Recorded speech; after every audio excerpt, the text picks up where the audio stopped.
Hi, everybody. It's Michelle Hill, your legacy builder at Winning Proof. And I am not in my natural habitat today. I'm at a friend's house. And so what you see is what you get with the background and all that. I'm so happy and thrilled today to talk to my teammate, Kelly Nielsen. And Kelly is my cover designer, my only cover designer, which I am really thrilled to have. And we're just going to have a conversation about how he approaches projects and dealing with difficult clients, all that. Kelly, welcome. Thank you for being a guest on Winning Proof Unscripted. Thank you for having me.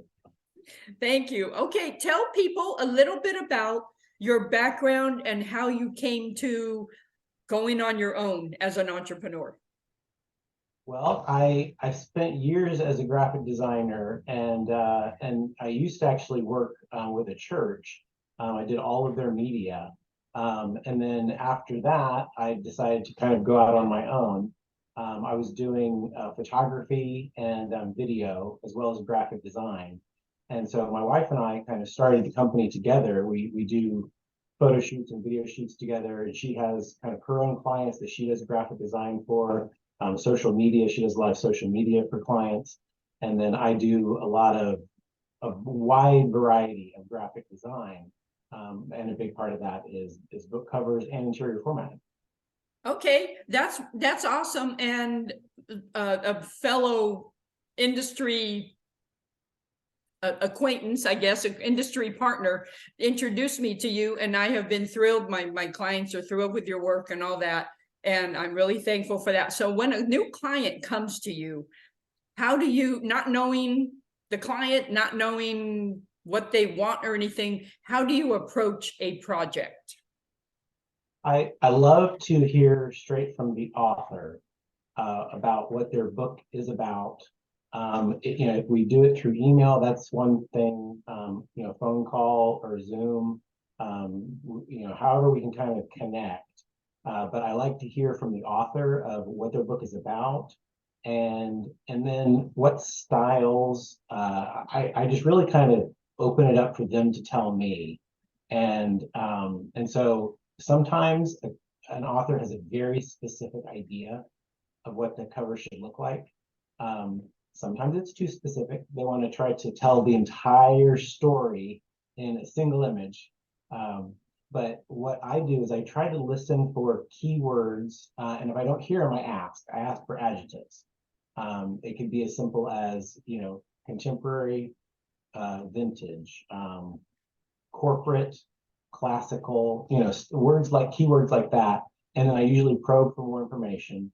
Some authors are very open to what it could be. They have focused on the text of the book, and they don't know what they want the cover to look like. So we kind of talk about that. Some authors have a color in mind they want to incorporate. And because I do a wide variety of books, some books I do a lot of business books, and some of those the client wants branded with their corporate colors. So I incorporate, their corporate colors or corporate fonts and stuff like that. But I do also, like, I've done children's books, I've done cookbooks, I've done word searches, so I've done kind of a wide variety of books. And so it's just really listening to the customer, listening to the author, and having them kind of tell me their thoughts. Yeah, I love that and you have to be a really acute listener, because not everybody, I know people approaching me about books, they don't know, they have an idea what they want to write about and what they want to accomplish, but often it's just, they don't know it until they see it.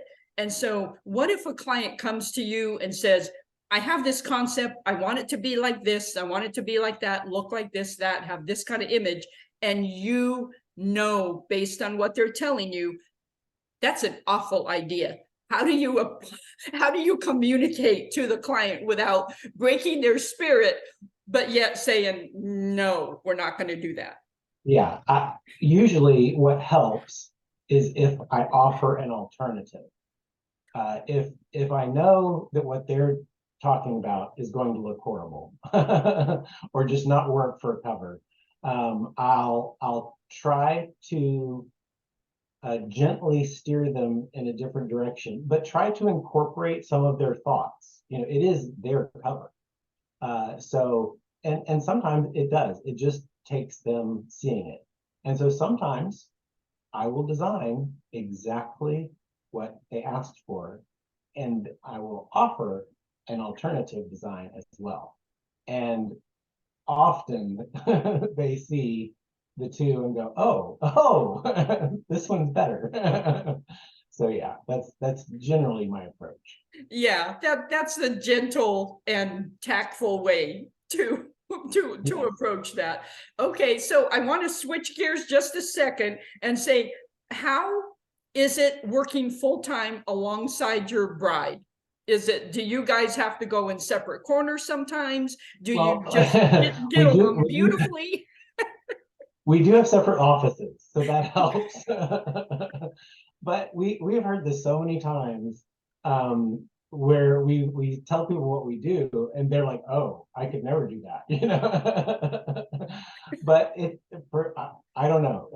Blessed by God, we work really well together. We kind of, you know, do this, where my weaknesses are her strengths. I am a little more on the creative side. She is a little more on the analytical side, and so we kind of can balance each other out. She also, she's the business manager. She does, the finances, and she does kind of all that side. Like I said, I do more creative stuff. So yeah, we work really well together. A lot of people are puzzled by that. Well, that's really good. It's beautiful to hear, because you perfectly, like you said, you perfectly balance each other in the strengths and the weaknesses, and your love, your zones of genius. It sounds like you're operating in that as you work together and through separate offices. Oh yeah, definitely. Yeah. Do you constantly talk about work when you're not working? Yes. But at the same time, we work from home. So we do spend a lot of time together, but at the same time, when you work for yourself, you know, we have kind of separate hobbies, and so she can go do her thing, and we can do it in the middle of the day, she actually is a figure skater, and right now she is coming home from figure skating practice. So and then she'll kind of go into her office and do her thing. So yeah, we've kind of tried to balance that out as well, which is also a wonderful benefit of working for yourselves. But also we have clients in different time zones, from pretty much the entire across the state. So we also kind of have to be available at odd times. So yeah, we do work some odd hours sometimes. Okay, well, that's okay. You get what you have to get done, and do you know how to separate? I'm guessing this is a yes. I'm kind of answering for you, but you can answer. But do you just completely unhook from business and go on vacations and say, okay, this is a no talk about business zone? We haven't had to do that, because because we are in business for ourselves, we know that sometimes you just got to talk about work, so we haven't had to make a hard cut. Good. And it is true, until this May, pretty much every vacation we've ever gone on, we've taken a laptop with us, and we've been accessible to some of our clients who have ongoing needs. And it might be, I'm hanging out at the pool, and I say, oh, I got to go for a few minutes, and I go up to the room, do a little design work, shut that down, then go back. So yeah, it can be, it can be stressful. But we just took a 2-week vacation, and it was an Alaskan cruise. Yes. And it had limited internet. And so we were kind of forced to disconnect, and it was wonderful. Yes, yeah, that But that is. we also, because we've never taken a 2-week vacation before, we also worked like insane for the few months up to that, so we could kind of make up that 2 weeks before we even left. So it was an intense few months, leading up to that. Yeah, But then, absolutely. so that was great. And probably crazy afterward as well. But you did on a cruise, and I've been to a 7-day Alaskan cruise, and you do get to unhook from pretty much everything, and just came back from a Western Caribbean cruise, and you kind of get hooked on cruising if you've been on a couple. And Yeah. do you see cruises in your future? Oh, yes. Yes. Yeah, the whole COVID thing kind of put a kibosh on cruises for a bit, but now that they're kind of all opening back up, we'll definitely take more cruises again. Yeah. Wonderful, wonderful. Okay, so I'm gonna switch gears again on you and ask about difficult clients. Surely, in your experience, whether at church or not, because often heard pastors say church would be perfect if it weren't for the people. Business would be perfect if it weren't for the people, all that. So you've had your share, I'm sure, of difficult clients. How do you handle that? And have you ever had to fire a client just because they were incorrigible? Yes, we have had to fire some clients. And there's different kinds of difficult. There's picky, where my general process for cover design is, after listening to the client and coming up with what I really feel like they're looking for, I usually design 3 or 4 covers, and then they can give me kind of direction, like, okay, I like this cover, but I prefer to see something else, in the same vein, maybe switch the font or switch a picture or something like that. And then we kind of go down that path. There was a cover, where we went down a path, and then we had gone, numerous versions of it, and then they were like, you know what, we're gonna switch gears. And so we went kind of back to one of the original different options, and then went down that path for a while. And I ended up making, because then it got to a point where they were like, okay, we kind of like this design, but could we see different colors? And so I think it was like 56 different versions of the cover. And that was more than I've ever done for any other client, Yes. But I would say that was a challenging, client. They weren't really being difficult. So yeah, so there's that kind of thing. And then there's the kind that, like, for interior formatting, I try to say, do I have the final text? Is it completely edited and proofed? And they say yes.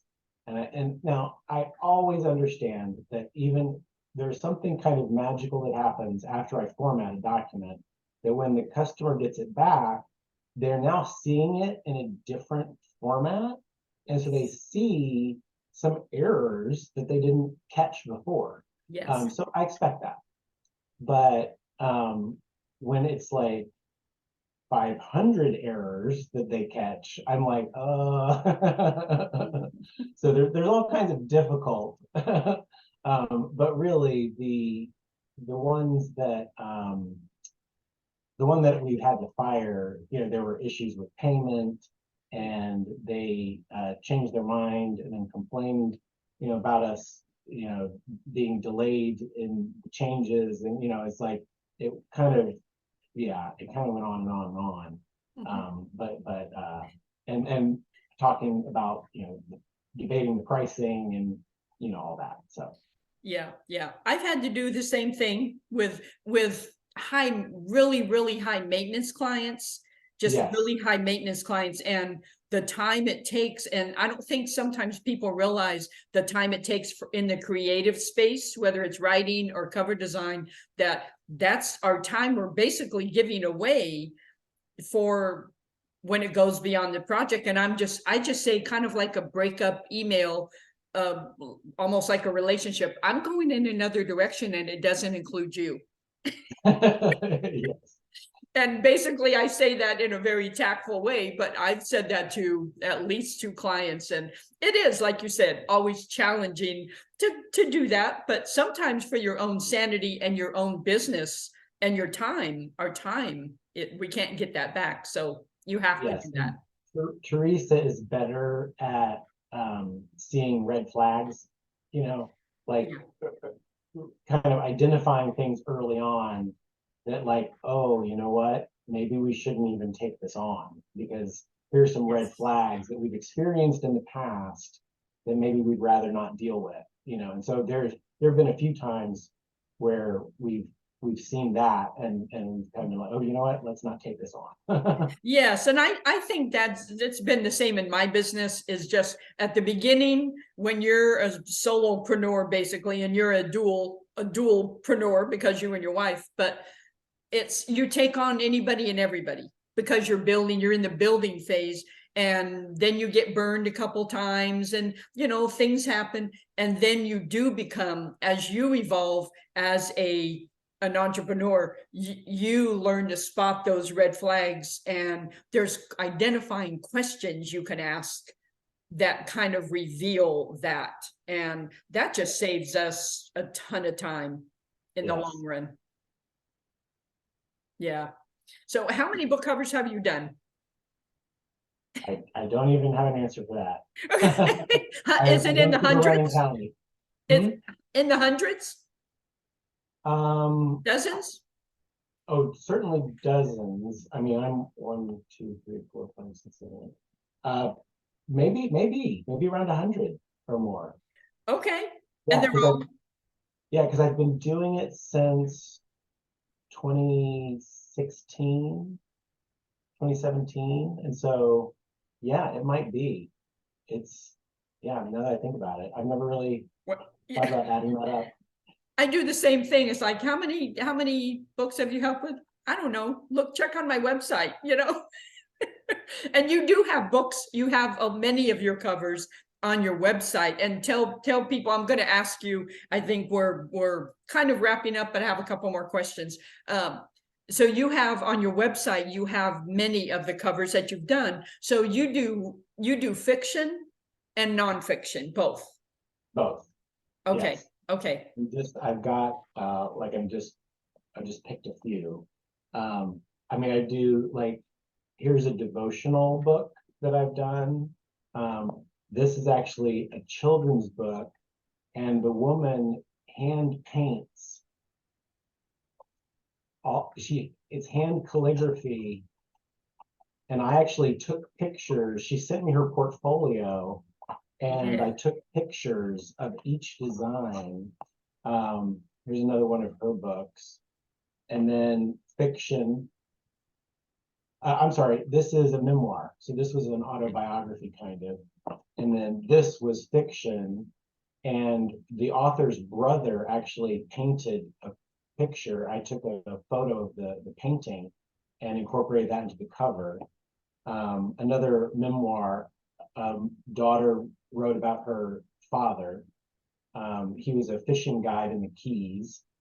And then here's a picture book where it's a photographer who put it together, and she's an African photographer. Cookbook. Yay. I'm working on a cookbook with a friend of mine. Yes. So.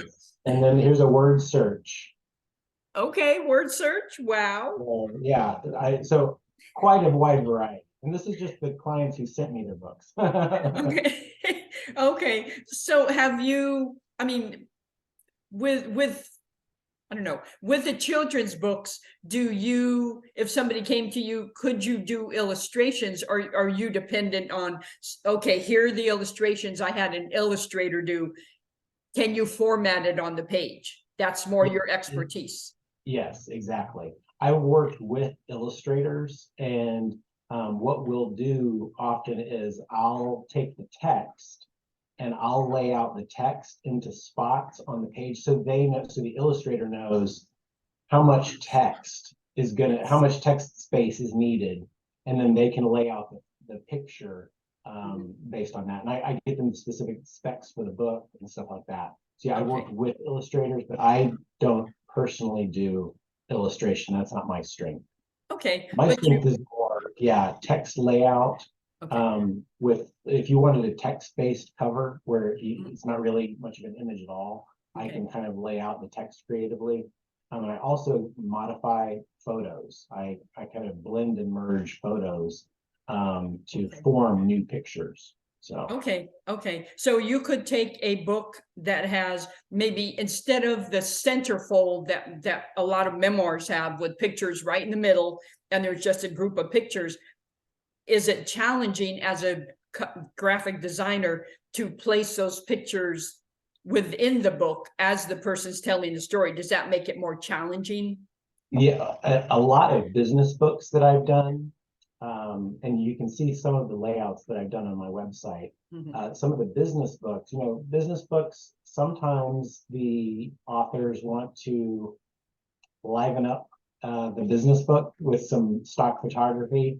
And so we kind of come to an agreement, like, do you want a stock photo about once every 5 pages, And so then I'll kind of space out and I'll kind of read through the text and come up with some type of a conceptual piece of art that might, go with whatever they're talking about. If it's talking about like banking, I might find a picture of a piggy bank, and we can also talk about whether it's going to take up, like, do you want the photo to take up half a page, or do you want something that's kind of isolated, like if it's a piggy bank on white and the text would actually wrap around the piggy bank. So there's so much that can be done to make text more interesting.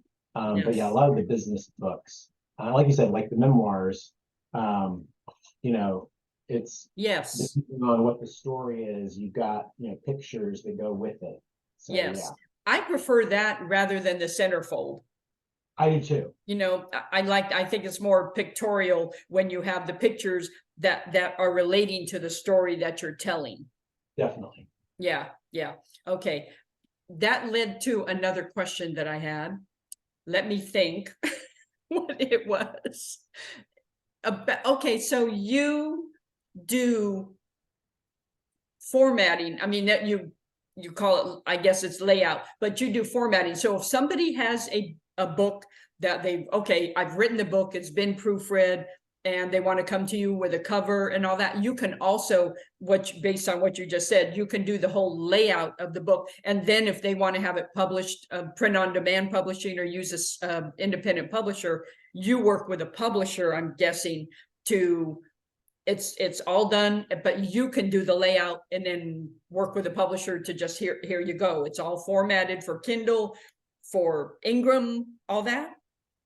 I've mostly done, I've done maybe one for Ingram, but I've done mostly for Amazon KDP and for Kindle. I would say I defer to another company if they have a lot of charts and graphs or images that you need a little more special handling, because that needs a special design skill for those things to come at the right point in time. But if you've got like a fiction book, or a narrative where it's just titles and paragraphs of text, yes, I can absolutely prepare that for Kindle as well. Yeah, and I know Ingram is a special animal when it comes to everything. Even my publishers that upload regularly it's not their favorite thing to work with, because they're really fussy. But Katie, yes, and you agree. Yes, very fussy. I had a design done that we put on Amazon and it was perfectly fine, but we kept running into errors with Ingram. Yes. And it's like you can't have additional spaces, and the way the tabs are done. bullets and numbering can be an issue. Extra returns. I have a lot of people who they're trying to do it themselves, and when they need a new page, they'll just hit enter, enter, enter, enter, enter, enter to get to the next page, and you can't do that. Don't do that, people. Don't do No, that. you can't do that. So, but yeah, Ingram is very picky. Okay. So Yeah, but for Amazon KDP, I've even helped authors get their accounts set up and get the books loaded, help them with the settings and stuff like that. So that's another part of the service that I can offer. If you just want to self-publish a book on Amazon KDP, I can help you from start to finish with that. okay, so you help them with their Amazon author page, this author central page. Do you do Amazon Plus content? I have not. I've That's not done. okay. Yeah, because they changed from Amazon Author Plus, or they changed from the author page, the author central, where you could upload videos and do a bunch of stuff. That's no longer possible, but there's Amazon Plus content that you put right on your book page as you scroll down. And I'm sure you're in that area, you're in that genre, so I'm sure it wouldn't be a hard thing for you to do. Yeah, no, I'll have to look at that because that'd be an easy Yeah, thing. yeah. So one last question. If somebody comes to you with a memoir, and I have 2 clients working on memoirs right now. If somebody comes to you with a memoir and says, here, I have a bunch of family photos and they've been in a box and here you go, and I want these in the book. What do you do with that? Because I know you prefer source files, but if you have pictures from 1920s and 30s, can you work with that? I have. Yes. If it depends how if they want to keep it to themselves, if they don't feel comfortable shipping something like that, and I completely understand that, then they would need to find a service locally that could really properly scan those pictures. And I try to give them specs to follow for that. Because I've had clients just send me what they thought was a scanned picture, and it's this little bitty picture. So I need high res pictures, but yeah, we've done that too, where they've sent us the photos and we've scanned them in, and because I do photography and I do photo retouching, additional fees, but I could repair some of those older pictures or adjust the coloring. So I have some additional skills in that area as well. Good, because I have a client coming your way that in the next few months that has exactly that very compelling story, just a movie-worthy story. But he has old photos that he's, gathering. And I said, cover designer, graphic designers, they can only do so much with a picture. You can enhance it, you can do all that. So that's coming up the pike. I'm announcing to everybody. It's okay. It's coming, and I know you are, I'm sure, not hurting for clients, but it's just we're solopreneurs, we're entrepreneurs, and it seems like we're always fishing. Eager to get new work. Yeah, absolutely. Yes. Okay, so I always do this and I always say this, but I have one more question. I thought that was the last one. What have you learned about yourself during your entrepreneurial journey? Maybe the top 3 things. I would say, like one of the things when we first made the switch, we were concerned, like when you go from going into an office and, being at work, like if you're just at home, are you going to like be drawn to sit and watch television all day, or just kind of putz around and do nothing, So what we found is that, yes, we were very driven and, and kind of organized, and we'll go in and sit down at the desk and then it's work time, and we sit there and we do our work. So I think that was kind of surprising. And I think one of the things that I learned is I love the variety of work that I'm getting now. Because if I were to go be a graphic designer at a particular company, I would pretty much just be doing what that company wanted, Whereas now my week may be, like last night we did a video shoot of a personal trainer doing exercises in the gym. Today I'm doing a podcast. And I'll be working on some cover design, but I'll also be doing some corporate work for a health organization. I do work for an infusion service. So it's just, I love the variety of the work that I'm doing, which just helps to kind of do more. Yes. So I think that's the kind of the two top things that I learned. I have a good work ethic.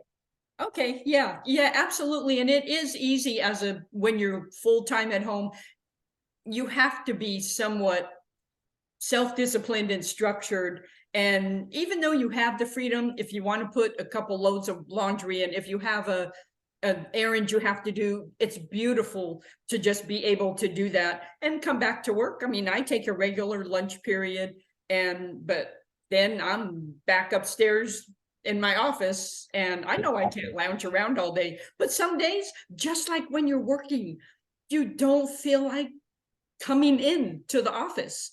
And Right. so how do you handle when you have those days? And this is promise, my last question.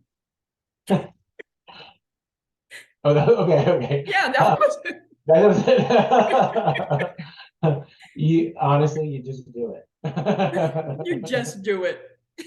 I mean, maybe you go a little bit later, or maybe you have a treat before you do it, or if you've been like super stressed out and you've been working like a dog, the other nice thing is you could go and lay down in your bed for like 15 minutes and just kind of rejuvenate and then go right back into work, So there are definitely things, but yes, I think we all get to that point where it's like, I just don't feel like working today.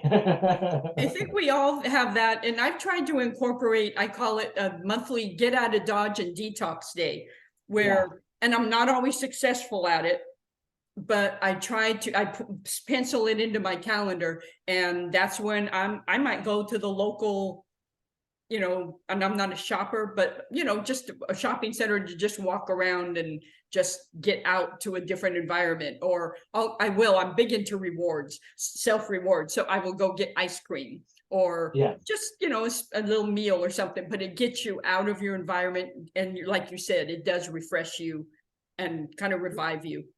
And there definitely is something about just getting up and leaving the office, even for a few minutes. Sometimes I'll be working on something and just creatively I get stuck and it's not coming together. And so sometimes you get up, grab a snack, maybe a cookie, or sometimes you go for a walk, or just something to kind of do something different. And then when you come back, it's like kind of fresh eyes.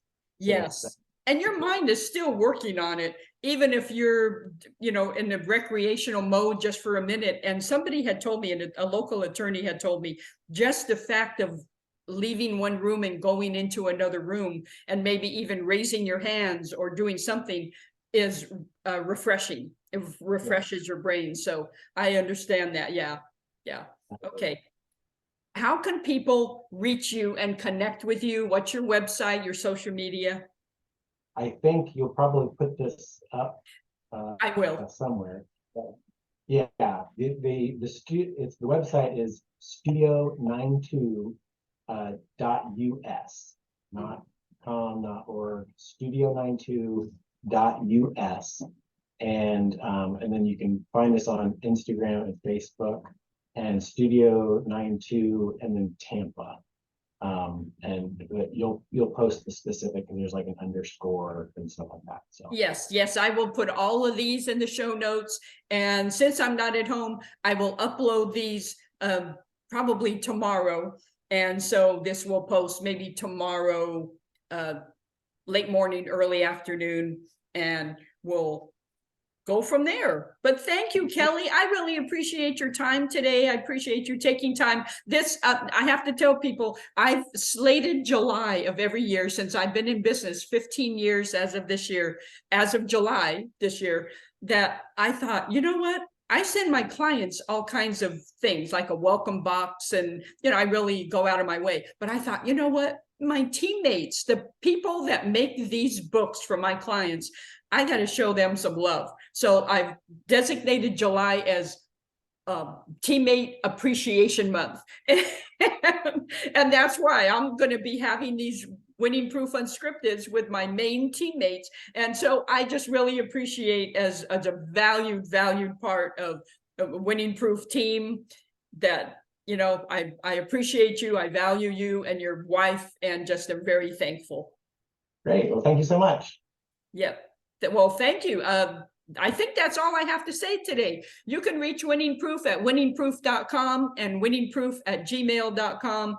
And until next time, thank you for watching another episode of Winning Proof Unscripted.